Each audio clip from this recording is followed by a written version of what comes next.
তিনজন হেভিওয়েট নেতাকে শোকজ করলো তৃণমূল। আপনাদের আরো একবার জানিয়ে রাখি, তিনজন হেভিওয়েট নেতাকে এবার শোকজ করা হয়েছে তৃণমূলের পক্ষ থেকে। রামনগরে দলবিরোধী কাজকর্ম ও মন্তব্যের অভিযোগ, এবার তিনজন হেভিওয়েট নেতাকে শোকজ করলো তৃণমূল। পদিমা 2 নম্বর গ্রাম পঞ্চায়েতের প্রধান সুশান্ত পাত্র, জেলা পরিষদের খাদ্য কর্মাধ্যক্ষ তামালতারু দাস মহাপাত্র এবং রামনগর 1 নম্বর পঞ্চায়েত সমিতির শিক্ষা কর্মাধ্যক্ষ কৌশিক বারিককে শোকজ। তারা দীর্ঘদিন ধরে বিধায়ক অখিল গিরির বিরুদ্ধে প্রকাশ্যে কথা বলছিলেন বলে অভিযোগ। শোকজ চিঠিতে 48 ঘন্টার মধ্যে লিখিত জবাব চাওয়া হয়েছে।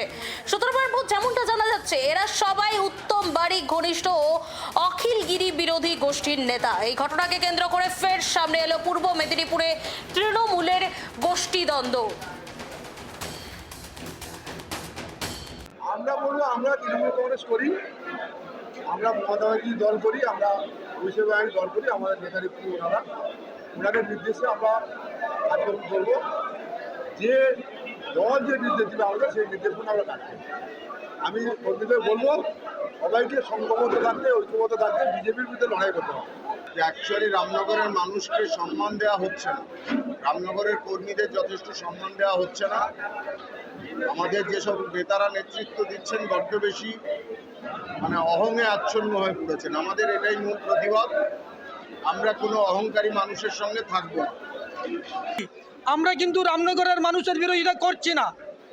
আজকে যারা আমাদের বিরোধিতা করছে তারাও কিন্তু রামনগরের ভূমিপুত্র, তাহলে তারাই রামনগরের মানুষের বিরোধিতা করছে। কিন্তু আমরা রামনগরের মানুষকে একসাথে চলার জন্য আমরা সেই বার্তা দিচ্ছি। আজকে কিন্তু যারা আমাদের বিরুদ্ধে বলছে, আমরা কিন্তু তাদের বিরুদ্ধে একদম কোনো কথা বলি না, বলছিও না, আগামী দিনে বলবো না। তারা তো রামনগরের মানুষ, রামনগর তাদের জন্মভূমি, পিতৃভূমি, মাতৃভূমি। আমাদেরও রামনগর পিতৃভূমি, জন্মভূমি, মাতৃভূমি। তাই আমরা চাই যারা আমাদের থেকে দূরে চলে গেছে তারাও আমাদের সাথে আসুক। রামনগরের সম্মিলিত দাবি হোক রামনগরের মানুষ বিধানসভার প্রার্থী হোক।